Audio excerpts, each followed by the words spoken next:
ಜೈಲಿನಲ್ಲಿ ಉಗ್ರಾಟಿ ನಜೀರ್ಗೆ ನೆರವು ನೀಡಿದ ಪ್ರಕರಣಕ್ಕೆ ಸಂಬಂಧಪಟ್ಟಂತೆ ಜೈಲಿನಲ್ಲಿರುವ ಇನ್ನಷ್ಟು ಖೈದಿಗಳಿಗೆ ವಿಚಾರಣೆಯ ಬಿಸಿ ತಟ್ಟಲಿದೆ.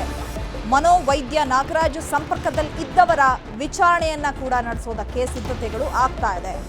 ಯಾಕಂದ್ರೆ ಈತ ಮೊದಲೇ ಸೈಕ್ಯಾಟ್ರಿಸ್ಟ್, ಈತ ಏನಾದರೂ ಬ್ರೈನ್ ವಾಶ್ ಮಾಡಿಬಿಟ್ಟಿದಾನ ಅಲ್ಲಿರೋರ್ಗೂ ಕೂಡ ಅನ್ನುವಂತಹ ಶಂಕೆ ಇದೆ.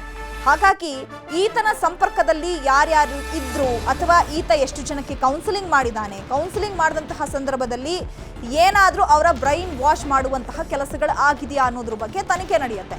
ಡಾಕ್ಟರ್ ನಾಗರಾಜ್ ಚಿಕಿತ್ಸೆ ವೇಳೆ ಬ್ರೈನ್ ವಾಶ್ ಮಾಡಿರುವಂತಹ ಸಾಧ್ಯತೆ ಇರೋದ್ರಿಂದ ವಿಚಾರಣೆ ನಡೆಸಿ ಹೇಳಿಕೆಯನ್ನ ದಾಖಲಿಸಿಕೊಳ್ಳಲು ಎನ್ಐಎ ಈಗ ಸಿದ್ಧತೆಯನ್ನು ನಡೆಸ್ತಾ ಇದೆ.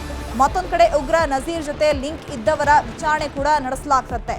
ನಜೀರ್ ಜೊತೆ ನೇರ ಸಂಪರ್ಕದಲ್ಲಿದ್ದವರ ವಿಚಾರಣೆಯನ್ನ ಕೂಡ ನಡೆಸ್ತಾರೆ. ಜೈಲಿನಲ್ಲಿ ನಜೀರ್ ಬ್ರೈನ್ ವಾಶ್ ಮಾಡಿರುವಂತಹ ಸಾಧ್ಯತೆ ಕೂಡ ಇದೆ. ಯಾಕಂದ್ರೆ ಆತ ಒಬ್ಬನೇ ಈ ಕೆಲಸವನ್ನ ಮಾಡೋದಕ್ಕೆ ಸಾಧ್ಯ ಇಲ್ಲ. ಅಲ್ಲಿನ ಜೈಲಾಧಿಕಾರಿಗಳು ಜೊತೆಗೆ ಈ ಮನೋವೈದ್ಯ ಇದ್ನಲ್ಲ ನಾಗರಾಜು, ಅವನು ಕೂಡ ಕೈ ಜೋಡಿಸಿದ್ದ. ಅದ್ರ ಜೊತೆಗೆ ಬೇರೆ ಅವ್ರಿಗೂ ಕೂಡ ಬ್ರೈನ್ ವಾಶ್ ಮಾಡಿರ್ಬೋದು ನಜೀರ್. ಸೊ ಹಾಗಾಗಿ ಎಲ್ಲರನ್ನ ವಿಚಾರಣೆಗೆ ಒಳಪಡಿಸುವಂತಹ ಸಾಧ್ಯತೆಗಳಿದೆ. ಜೈಲಿನ ಒಂದಷ್ಟು ಖೈದಿಗಳು ಸಿಬ್ಬಂದಿ ವಿಚಾರಣೆಗೆ ತಯಾರಿಯನ್ನ ಮಾಡಲಾಗ್ತಾ ಇದೆ. ಎಲ್ಲರ ವಿಚಾರಣೆ ನಡೆಸಿ ಹೇಳಿಕೆಯನ್ನ ಪಡೆಯಲಿದೆ ಎನ್ಐಎ.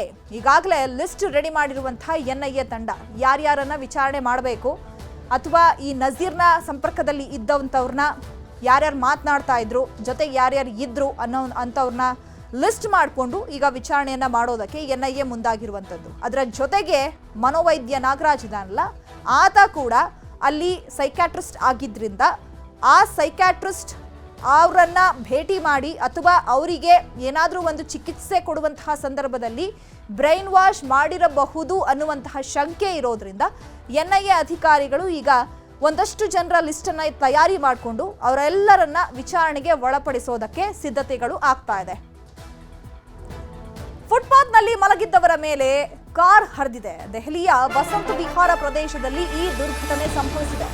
ಕಾರು ಹರಿದು ಬಾಲಕಿ ಸೇರಿದಂತೆ 5 ಗಂಭೀರ ಗಾಯಗಳಾಗಿದೆ. ಫುಟ್ಪಾತ್ನಲ್ಲಿ ಪಾಪ ಬಡವರು ಮಲ್ಕೊಂಡಿರ್ತಾರೆ, ಅವ್ರಿಗೆ ವಾಸ ಮಾಡೋದಕ್ಕೆಲ್ಲೂ ಜಾಗ ಇರೋದಿಲ್ಲ. ಹಾಗಾಗಿ ಫುಟ್ಪಾತ್ ಮೇಲೆ ಮಲಗಿರ್ತಾರೆ.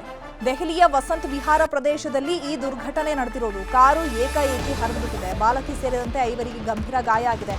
ಕುಡಿದು ಆಡಿ ಕಾರ್ ಓಡಿಸ್ತಾ ಇದ್ದಂತಹ ಚಾಲಕ ಫುಟ್ಪಾತ್ ಮೇಲೆ ಕಾರು ಹರಿಸಿ ದುರ್ಘಟನೆ ನಡೆದಿದೆ. ಸದ್ಯಕ್ಕೆ ಕಾರ್ ಚಾಲಕನನ್ನ ಹಿಡಿದು ಪೊಲೀಸರಿಗೆ ಒಪ್ಪಿಸಿದ್ದಾರೆ ಸ್ಥಳೀಯರು. ಗಾಯಾಳುಗಳಿಗೆ ಚಿಕಿತ್ಸೆಯನ್ನ ಕೂಡ ಮುಂದುವರಿಸಲಾಗಿದೆ. ಏನೀತ ಕುಡಿದು ಗಾಡಿ ಓಡಿಸ್ತಾ ಇದ್ನ ಅಥವಾ ಅಚಾನಕ್ಕಾಗಿ ಈ ಘಟನೆ ನಡೆದಿದ್ಯಾ ಅಥವಾ ಬ್ರೇಕ್ ಫೇಲ್ಯೂರ್ ಆಗಿದೆಯಾ, ಏನ್ ಕಾರಣ ಅನ್ನುವಂಥದ್ದು ಸದ್ಯಕ್ಕಂತೂ ಗೊತ್ತಾಗಿಲ್ಲ. ಬಟ್ ಫುಟ್ಪಾತ್ ಮೇಲೆ ಮಲಗಿದ್ದವರ ಮೇಲೆ ಆಡಿ ಕಾರ್ ಏಕಾಏಕಿ ಹರಿದಿದೆ. ಅಂದರೆ ಯಾವ ರೀತಿಯಾಗಿ ಆ ಆಕ್ಸಿಡೆಂಟ್ನ ಭೀಕರತೆ ಇದೆ ಅಂತ ಹೇಳಿ ಆ ಕಾರನ್ನು ನೋಡಿದ್ರೆ ಗೊತ್ತಾಗುತ್ತೆ. ಕಾರಿನ ಮುಂಭಾಗ ಸಂಪೂರ್ಣವಾಗಿ ನಜ್ಜುಗುಜ್ಜಾಗಿದೆ.